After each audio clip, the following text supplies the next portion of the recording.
How are you? Thanks for joining us. Appreciate it. Yeah, no problems. All right. How was DC last week? It was pretty good. It was nonstop conversations the whole time we were at the booth. There were Yeah, definitely a lot. There were almost no military there, which was surprising, right? The government people were very missing. yeah, So that was kind of the one downside of it. But got to talk to a bunch of different customers, meet a bunch of new people. It was a good conference. good. Yeah, I was yeah, gutted to not make it this year. I love Satellite in DC. It's one of the best events in my opinion. But yeah, it's quite surprising to hear there was a lack of military attendees there this Yeah, year. it's our new administration is pretty fun. I'll put it that Yeah. way. Yeah, absolutely. It's one way of putting it. Well, thanks for Yeah. joining us. I appreciate it. Looking forward to get stuck into the episode. It'd be great if you could kick us off. We're talking our listeners through the early days of Ryan, where you kind of started your early career. I think as a test engineer at Delphi, and sort of how that journey navigated itself through today and becoming the co-founder and CEO of OpenC3. Sure. Yeah, I actually thought it was kind of funny that you brought that up because I haven't thought about working at Delphi for years, but it is somewhat relevant. So back Yeah, when I worked there, that was my job during college, and we were testing analog braking system controllers and airbag controllers. And so a lot of things was like hook up a resistor and make sure that the airbag fired, right? And kind of just simulating crashes and stuff like that. yeah, And that feeds a lot into our product that we're building now, right? So Cosmos is a command control solution, but it's what people use while they're typically building satellites. And so it's kind of for the full life cycle. And so during that integration and test phase, we're making sure the satellite is doing what it's supposed to be doing. So it's not usually as life critical as an airbag controller, but it's still yeah. testing things and making sure they're working like you expected. Nice. And how did that, I guess, from there in your sort of early career, how did that journey unfold, and how did you kind of come to co-found and be the CEO of OpenC3 today? Sure. So after college, I went straight to Ball Aerospace, and I ended up being at Ball Aerospace for 20 years. It was an awesome place to Yeah, work. Started out doing flight software. So I did probably about a third of the software that flew on the Calypso satellite, just straight out of college, which was amazing, just an amazing yeah. opportunity. I actually continued. I was an intern there the year before, and just continued where I left off. They had me like, "Hey, go write the lidar software," and I'm like, "Okay." And so wrote a bunch of the lidar software, and then I got hired, and just kind of continued where I left off. And so that was a really exciting way to start. Got to travel to France and do some integration and test there and at Alcatel in France, and travel to the launch site. I got to touch the rocket. It was a Oh, amazing. very it was an awesome start to my career. From there, I worked a few other flight software programs. I worked Kepler, I worked GMI, a bunch of NASA stuff. Yeah, But then I ended up on the SBSS mission. And on that mission, I was doing the ground systems. I was helping to configure telemetry screens and kind of setting stuff up for that mission. And what happened is I was just super frustrated with the existing tools. Like it took forever, like a day, to build just a little screen that would show you 30 different telemetry points. It was just exhausting. Like, this is stupid. Why can't I just say, show me this, show me this, show me this, show me this in a text file and have it pop up? And so that's kind of what led to the product and this company that we're at now, right? So that's yeah, from that I created Cosmos just to hit that frustration of the existing systems were so frustrating. Um, so we created Cosmos, kind of a very basic 1.0 version back in 2006. But it just spread. It just spread throughout the company. And so by 2014, it was being used to test pretty much everything that Ball Aerospace built. mm, And I was like, this is crazy. 2014, I was able to convince one of the VPs of the companies that we should open source this so that we could kind of help the world. That wasn't what sold them. What sold them was that we can make money in various ways by open yeah. sourcing it. But I had like 7 different reasons why this product should be open sourced to the world, and I was able to convince management that it should. So we open sourced it. We just hit 10 years of being an open source product last December, and so that was super exciting. Amazing. It's been amazing how this thing has just kind of grown over time. So it's open source, kind of started getting the word out, talking at conferences, went through a couple evolutions, making it more modular, to getting feedback from people in the world. Now that we're open source, we're actually on GitHub, we can get feedback. And then we got to 2020, COVID hit. I got to work from home, which was nice, and kind of do the next generation of the product. So we went from a desktop application to a web-based application, and so we did Yeah. containerization, we did a web-based front end. It just kind of I worked on all the kind of deficits that were in the previous version, made this awesome web version. And from there, just the demand signal from the outside world just went crazy. Like people were like, "Hey, I want this," and like, "Why doesn't it do this?" And all this kind of like just feedback I was getting. Yeah. And at that point, I was just like, this needs to be its own company, right? It needs Yeah. to be my full-time gig. Within Ball, I was working a couple different programs. I was in functional management. I was hiring people and just kind of dealing with all this stuff. And kind of my program was just kind of getting maybe 25% of my attention. And Yeah. it just wasn't enough. And so I'm just like, we got to break off. So we ended up breaking off. And 2.5 years later, here we are as OpenC3, fully devoted to that product. Yeah. We were able to work an IP deal with Ball outside the company to where we could commercialize it. And it's just been taken off like crazy. Incredible. That must be, how does that feel? I mean, you kind of casually brushed over it there, but I mean, you solved a significant problem for the space tech community that was born out of your own frustrations, really. When you Yeah. looked at it and said, this should just not be this hard. And then you've gone and solved the problem, and now you've created a market out of it. You've got your own company. Like that must be a pretty overwhelming feeling. It's, I wouldn't say that part's overwhelming. I Yeah. think just the burden of like knowing that we got so many customers and they're giving us so much feedback. I've got a Yeah. backlog of now like 200 and some different items of like, I wish it did this. Most of them are not bugs. There's like 10 or 15 bugs in there, but most of them are just like all these cool features that it could do. And I just feel that burden of like, got to perform for all these people and kind of get this product to be as good as it can potentially, like what they see now, not just me, but what our Yeah. customers see now too about how good it could be. Yeah. Yeah, absolutely incredible. And going back to that kind of those early days when you pivot out from Delphi and into the space sector, and you were doing flight software and working on space programs at such a young age and early on in your career, were you ever thinking about space back then when you were at Delphi? Were you kind of always thinking, I would love to get into the space sector, or did that kind of just happen and then it?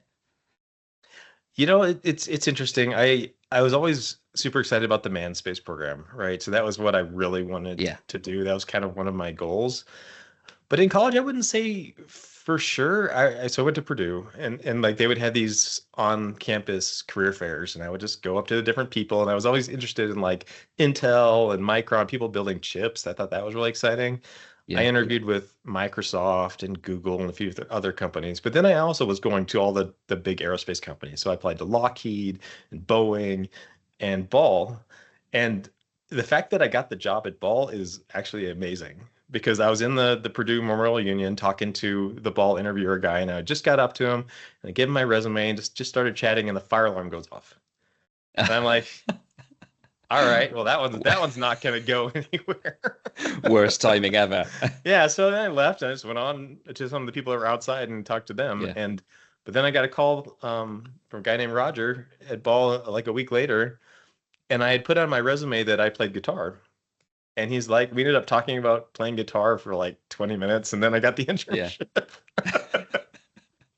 So That's amazing. that's how I got into the aerospace industry. I was always so it was one of the two or three industries I was applying to at the times. I wouldn't say it was my only life goal to work in aerospace, but it was definitely something I found much more exciting than just like making a microwave or something, right? Yeah. It was always an exciting field. Yeah, awesome. And you kind of touched on it already, but could you tell listeners about what OpenC3 do? How do you guys fit into the space ecosystem, and where do you see the company going over the next few years? For sure. So we make a product called Cosmos. We do have an open source version, which is one of our most unique features, is that people can go get the software, try it out, and they don't have to ask my permission, which is a huge marketing boon versus people who have closed source products and you can't even touch them without having to ask permission and like working deals, right? So that's a big advantage. What Cosmos it has different names. It's a command and control solution. The actual Open C3, the C3 is command control and communication. The government's using C3 more often now than C2, but a lot of people still call it C2. I still call it C2 a lot. The other big name in the industry is TT&C, which is telemetry, tracking, and commanding. I don't like that acronym personally because no one does tracking with these systems, but it's always in Yeah. the acronym, and then so it kind of annoys me. But that's probably the more common acronym is TT&C. So what we do is we send the commands to hardware, and we receive the data from hardware, which we call telemetry, which is a fancy aerospace term for data coming off of things.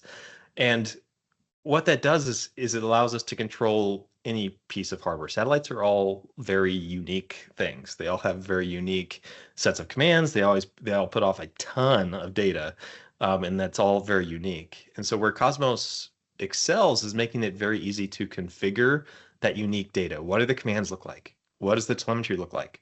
Cool. Now, if you define that, you get this suite of 15 different tools that can now do standard stuff like send commands, view telemetry just as a list, build telemetry into those screens I mentioned earlier with like nice layouts, extract data into an Excel file, right? And then write scripts. And so a lot of the power in Cosmos is being able to automate things. And we do that through scripting languages. Originally, it was just Ruby, but now it's Ruby or Python. And with those scripts, you can automate both your test phase. So selling off all your requirements for like, does the satellite do everything that needs to do? And then once you launch, it's also the same front end, the same screens, the same scripts even to operate the satellite on orbit. So it becomes this full life cycle product, and you do get the most value out of using it from board test to box test to payload to bus to integrated to launched to operated. You can use the software for the entire life cycle, and you can get a ton of reuse for your current mission. And then even for your next mission too, because if during INT you configure it to talk to like your Keysight power supply or your solar array simulator or whatever kind of stuff you have around what you're building, and that's all reusable for your next mission going forward. And so there's a ton of savings, kind of taking those lessons learned and pushing them forward.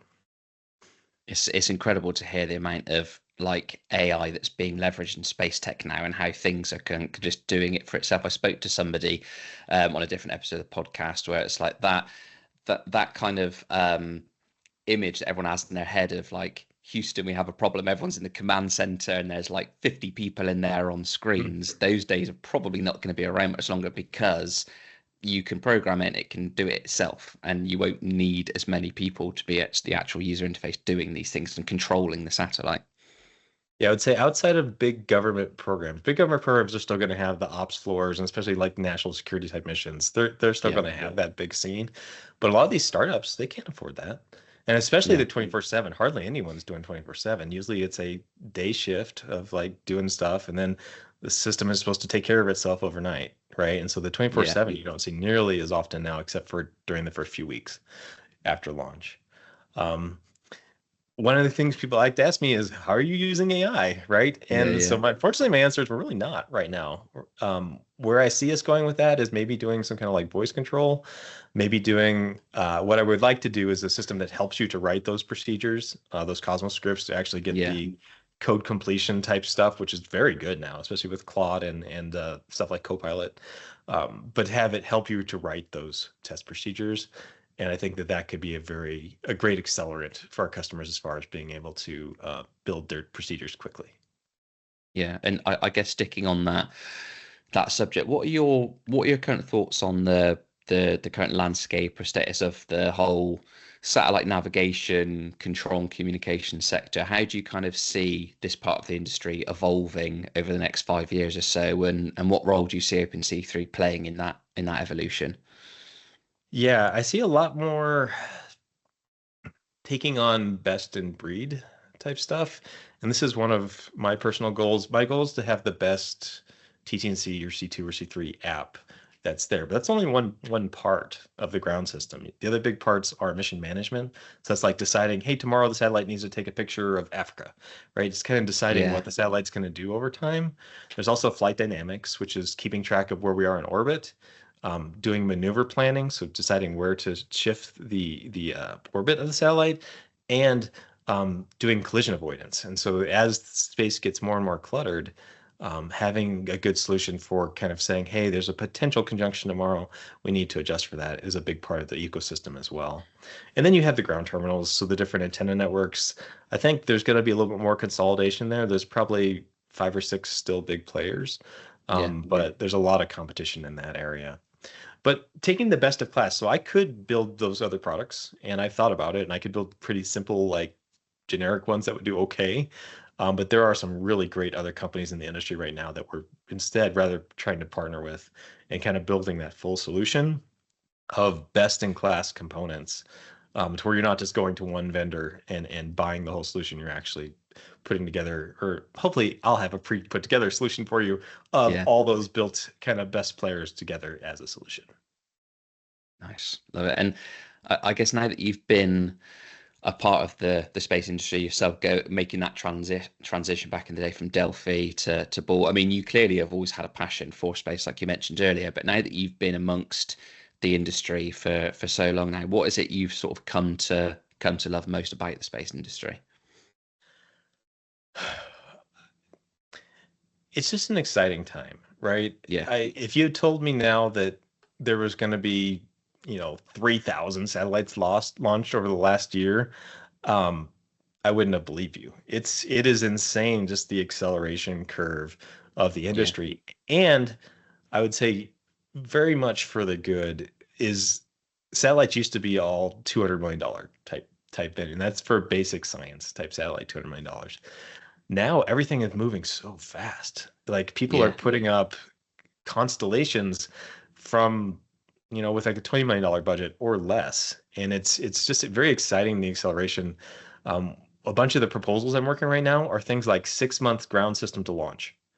Um, and so the acceleration is getting almost to a scary point. Like before, things would take 5 years, right, to Yeah. prep. Now it's 6 months from nothing to I'm building my satellite and I'm configuring my ground system and we're ready to launch on October. Let's go.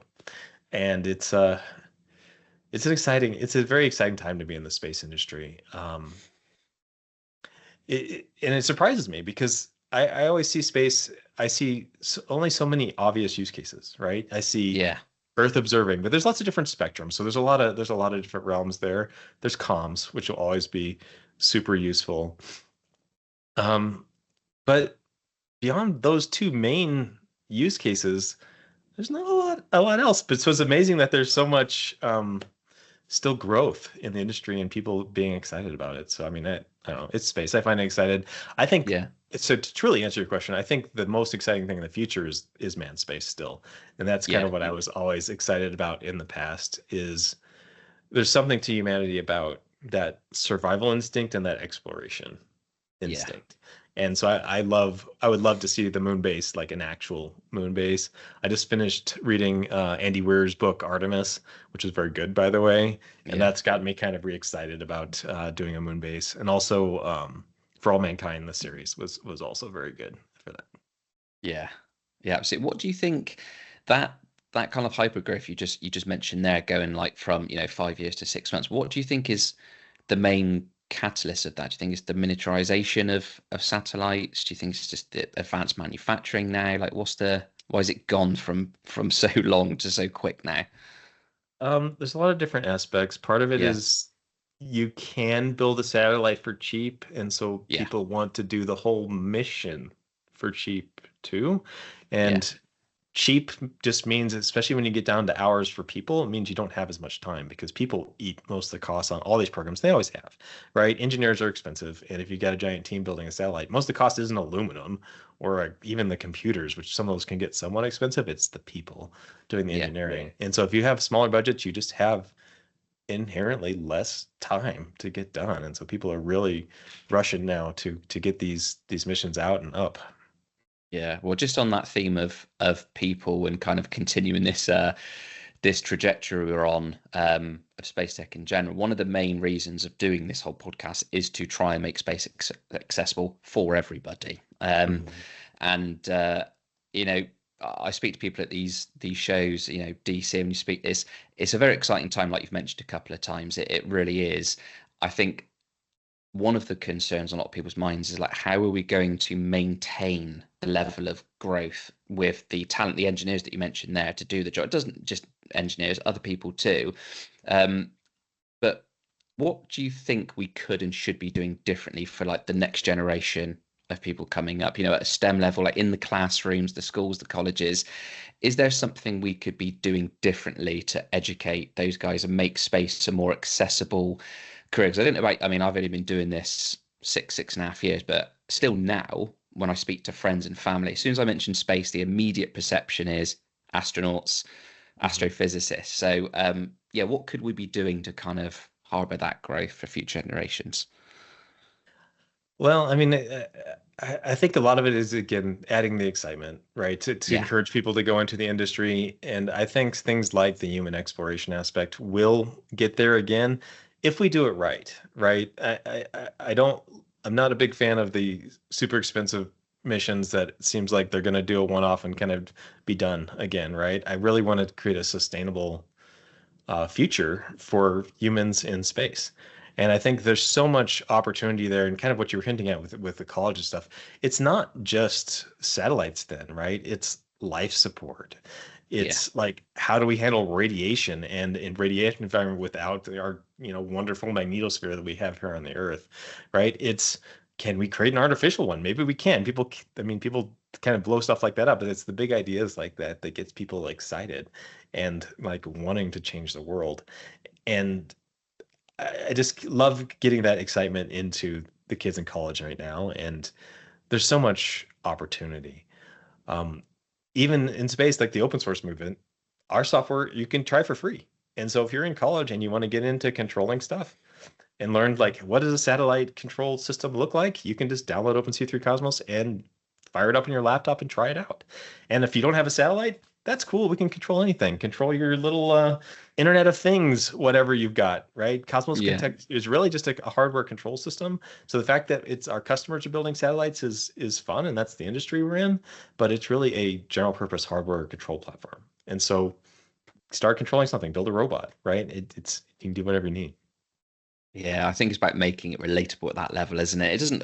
Again, I know we're talking about technical stuff here, but I mean the fact that you guys are clearly ahead of the curve already, making it accessible in college and stuff. And I think that relation there is like if you're going to code something you want to be code, you may as well code something for space because it's more Yeah. exciting. It's more fun. I always use the example, Uber technically is a space company, but people don't think about that. They just think about it as a phone app to get a car service. So yeah, 100%. And I guess keeping on that theme of inspiring the next gen talent, whether that be an individual contributor or an aspiring space tech entrepreneur, what are the biggest lessons you've learned so far over the course of your career? Just lessons learned in general, or Yeah, I think it'd be good to hear just in general throughout your career, what's been like the toughest learns for you and what did you learn from them? But also, I think in terms of maybe founding OpenC3 as well. yeah, I want to say this, and I hope people don't take it wrong, but it's Yeah. the ask forgiveness rather than permission in Yeah. general. I Yeah. would I say love that saying. sometimes a lot of people will tell you you can't do something or you shouldn't do something or Yeah. right, but a lot of times if you just go out and do it anyway, they'll Yeah. be like, oh, um, well, maybe that's kind of cool. So maybe you can kind of keep doing that, but get your other work done too. Yeah. And that is exactly what happened to me when I created this project. I just created it on Yeah. the side. And then I showed my boss, and he's just like, huh, that's kind of cool, but you got all this other work I'm assigning you. And so he's like, I guess as long as you get that done, it's okay. And then it kind of just grew from there. But obviously don't do anything illegal, Yeah. but don't let people tell you you can't or shouldn't do something. If you have the passion to go do something, then go do it. And Yeah. don't let anything stop you. Yeah. Yeah. I think it's humanizing failure, isn't it? I think, yeah, fail fast, and definitely learn there. I guess one of the in terms of I guess culture and workplace. I mean, it seems like you guys have a great culture open C3. Everyone has a different answer for this, but I think the companies that I've seen that have done so well and been so successful definitely have a strong workplace culture. What does a strong workplace culture look like to you, and what do you think are the sort of like the core ingredients required to kind of have a successful team in the world of space business? Yeah. Well, I'd say in business in general, Yeah, the main word that comes to me is trust. yeah, And so this is a fully remote company. We don't have an office. My office is right here in my house. yeah, And so and that's the same for all of our employees now. And so I'm not looking over their shoulder every day. I'm not, making sure they're working all hours of the day. But if you can trust people to that you can give them work, and people like working from home, even when some surveys say they don't, but they do. So letting you give them a chance to work from home if you can, Yeah, that's a nice feature as well. But trusting them to get the work done um, makes it so much less stressful for everyone, right? And it gives people a chance to work through those hard problems.